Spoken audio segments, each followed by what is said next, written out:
الحمد للہ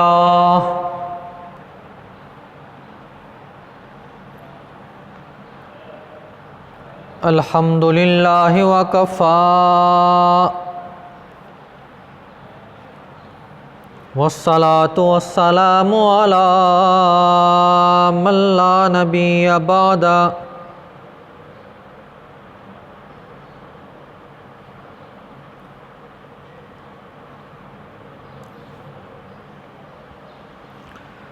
ارسلہ بالحق بشیرا ونذیرا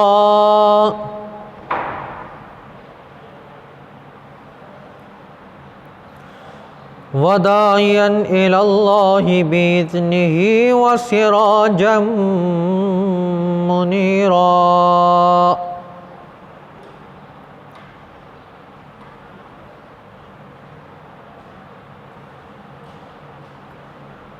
اما بعد فاعوذ باللہ من الشیطان الرجیم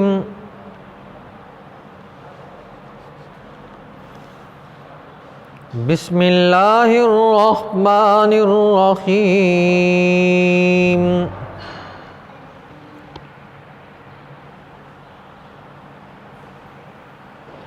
وما ارسلناک الا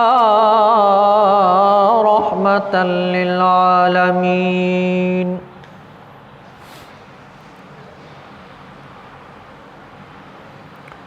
آمنت باللہ صدق اللہ العظیم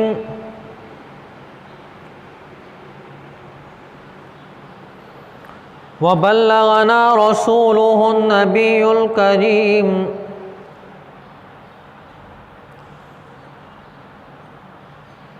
ونحن علی ذلک لمن الشاہدین والشاکرین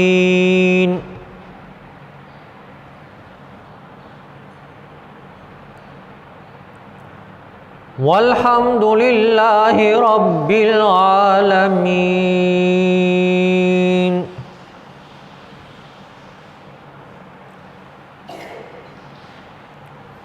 قابل صد احترام و تکریم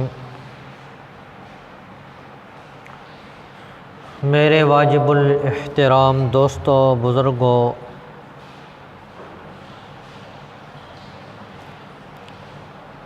عزیز نوجوان ساتھیوں،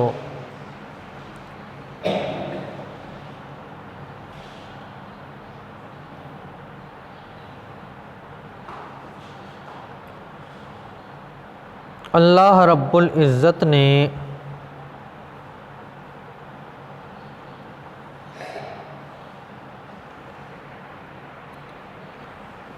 نبی پاک صلی اللہ علیہ وسلم کو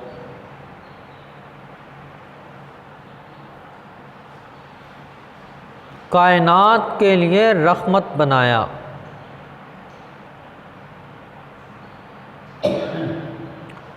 تمام جہانوں کے لیے رحمت بنایا۔ کائنات کے ذرے ذرے کے لیے رحمت بنایا۔ انسانوں کے لیے رحمت بنایا۔ جانوروں کے لیے رحمت بنایا۔ کائنات میں جتنی چیزیں ہیں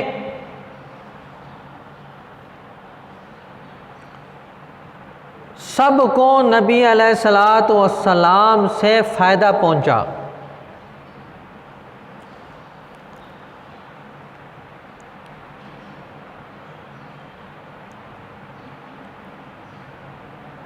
اور اتنی عظیم ہستی ہے کہ اللہ رب العزت نے کل کائنات کو ان کے لیے بنایا۔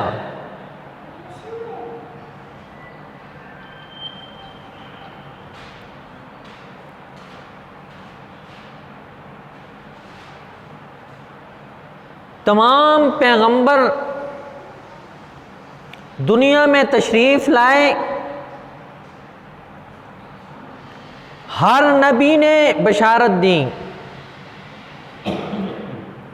کہ میرے بعد نبی آنے والا ہے، تمہاری زندگی میں آ جائے تو تم کلمہ بھی پڑھنا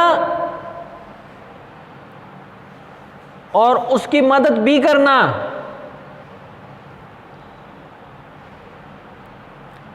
یہیں پر بس نہیں، بلکہ اللہ رب العزت نے تمام انبیاء اکرام کو جمع کیا اور جمع کرنے کے بعد فرمایا کہ تمہیں میں نے چنا ہے، تم میرے پیغمبر ہو، میرے دین کو پہنچانے والے ہو، میری بات کو پہنچانے والے ہو، میرا اور بندوں کے درمیان تم واسطہ ہو۔ لیکن ایک بات یاد کر لو، ثم جاءکم رسول، پھر ایک رسول آئے گا تمہارے اندر، مصدق لما معکم، تم نبیوں نے اس کی تصدیق کرنی ہے، لتؤمنن بہ، اس پر ایمان بھی لانا ہے، وَلَتَنْصُرُنَّ، اور اس کی ساتھ مدد بھی کرنی ہے۔ وہ جہاد میں جائے تو تب بھی آپ نے اس کے ساتھ ہونا ہے، اور وہ کوئی اعلان کرے آپ نے اس کے ساتھ رہنا ہے۔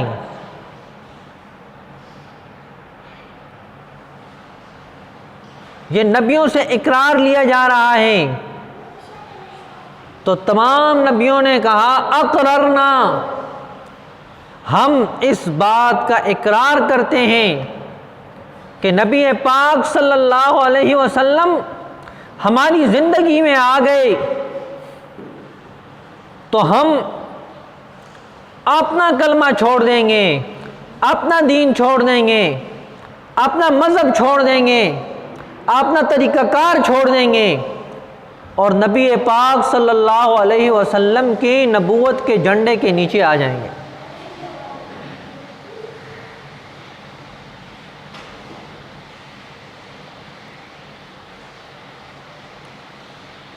اتنا عظیم پیغمبر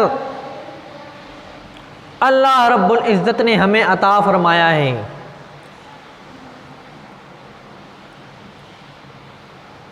اور نبی پاک صلی اللہ علیہ وسلم نے اپنے لوگوں میں 40 سال گزارے ہیں۔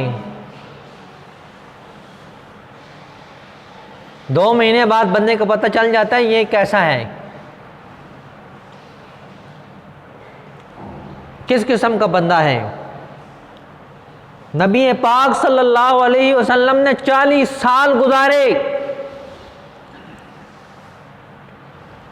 دشمن بھی ایک لفظ کہتا ہے، اپنا بھی وہی لفظ کہتا ہے، تاریخ بھی وہی لفظ کہتی ہے کہ ہم نے اس کے اندر عیب نہیں دیکھا۔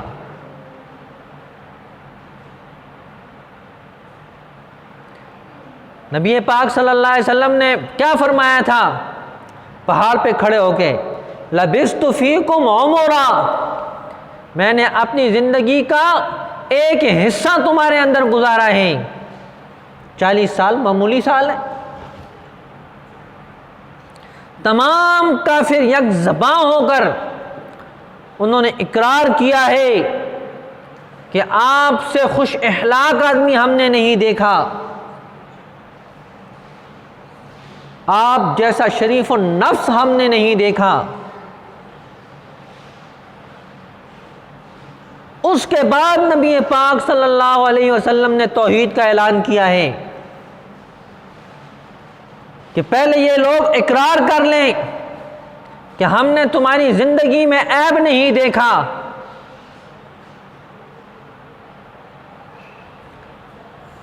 اور تمہارے گھرانے میں عیب نہیں دیکھا۔ اس کے بعد اعلان ہوا، اس کے باوجود کفار میں جرت نہیں ہوئی کہ آپ کے اخلاقیات پہ وہ ضرب لگا سکیں۔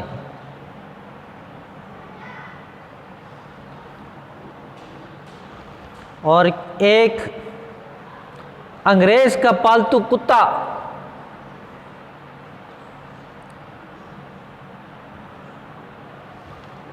جس کا نہ اخلاق اچھا ہے، نہ کردار اچھا ہے، نہ اس کے خاندان کا کردار اچھا ہے، اس کو ہمارے سامنے پیش کیا جی یہ نبی ہے، اس کا کلمہ پڑھو۔ معروف دانشور مرزا محمد حسین قادیانیوں کا سب سے بڑا علمبردار تھا،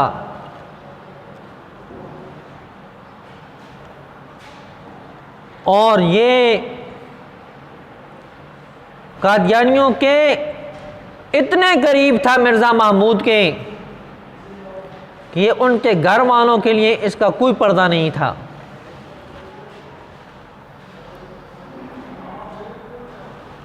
یہ اس کے الفاظ ہیں کہ مذہب کے نام پر جو بے حیائی اور برائی ان کے اندر پائی جاتی ہے،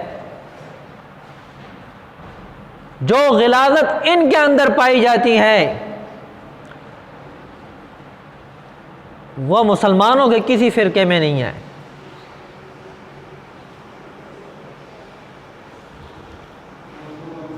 کتاب کا نام ہے قادیانیت اس بازار میں، لفظ بھی لکھنے والے نے کیا خوبصورت چنا۔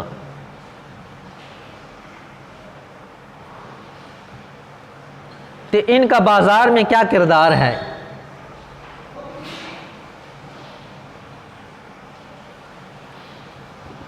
میرے واجب الاحترام دوستوں بزرگوں، یہ ایک واقعہ نہیں ہے،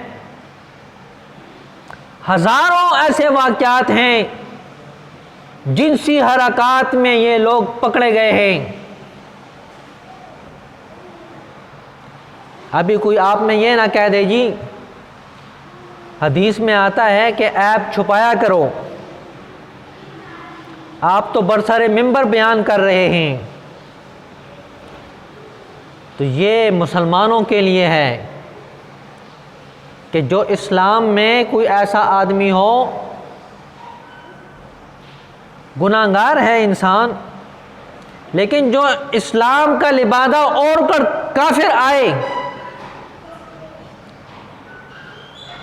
اس کے عیب بتانے ہیں لوگوں کو کہ یہ اس حال کا بندہ ہے۔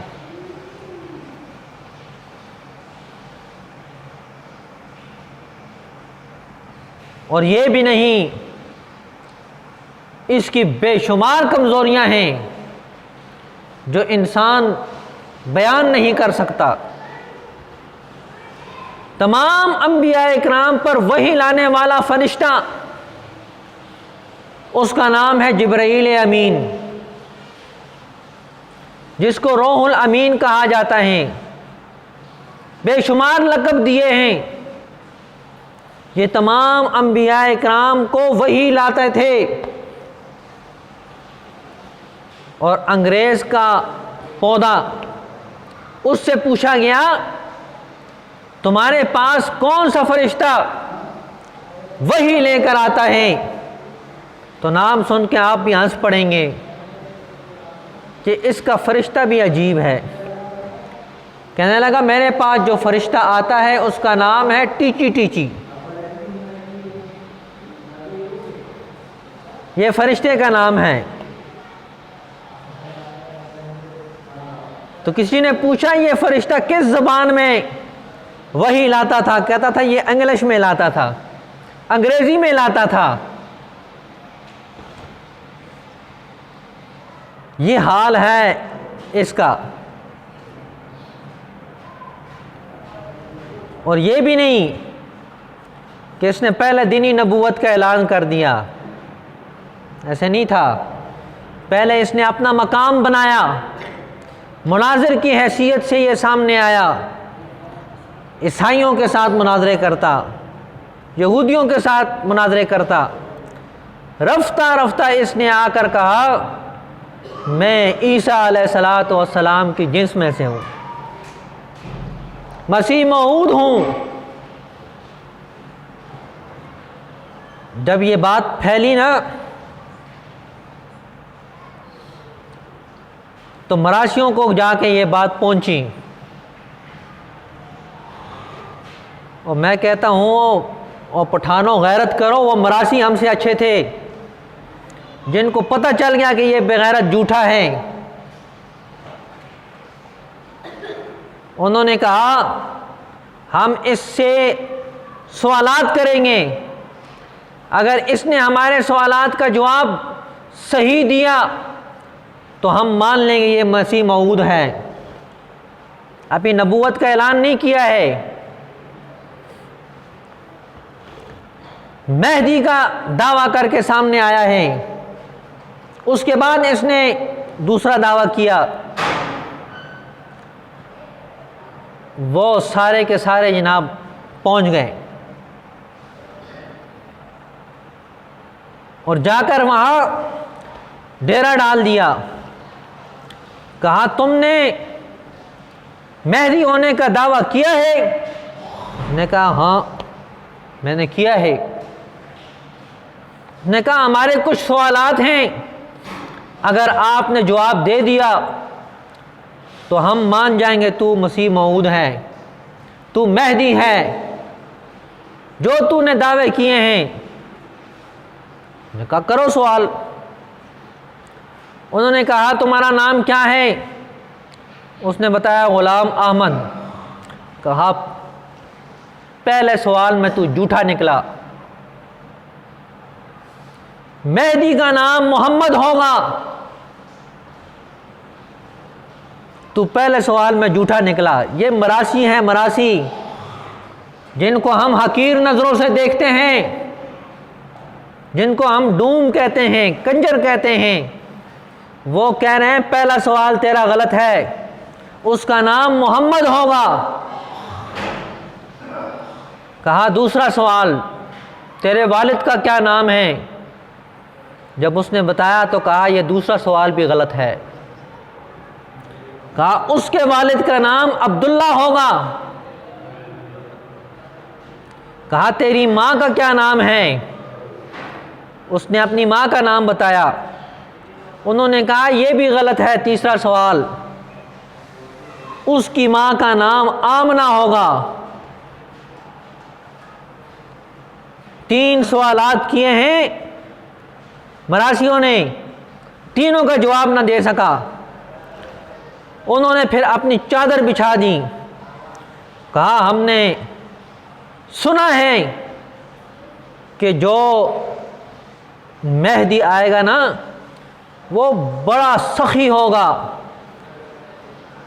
وہ لوگوں کی جولیاں بھر دے گا، ہم بڑے دور سے آئے ہیں، واپس جانے کا کرایہ نہیں ہے، یہ چادر ہماری بھر دو۔ وہ تو خود مانگنے والا تھا انگریز سے۔ اس نے کہا میرے پاس تو کچھ نہیں۔ کہا جو چوتھا سوال ہے وہ بھی غلط ثابت ہوا، تو انتہائی کنجوس نکلا۔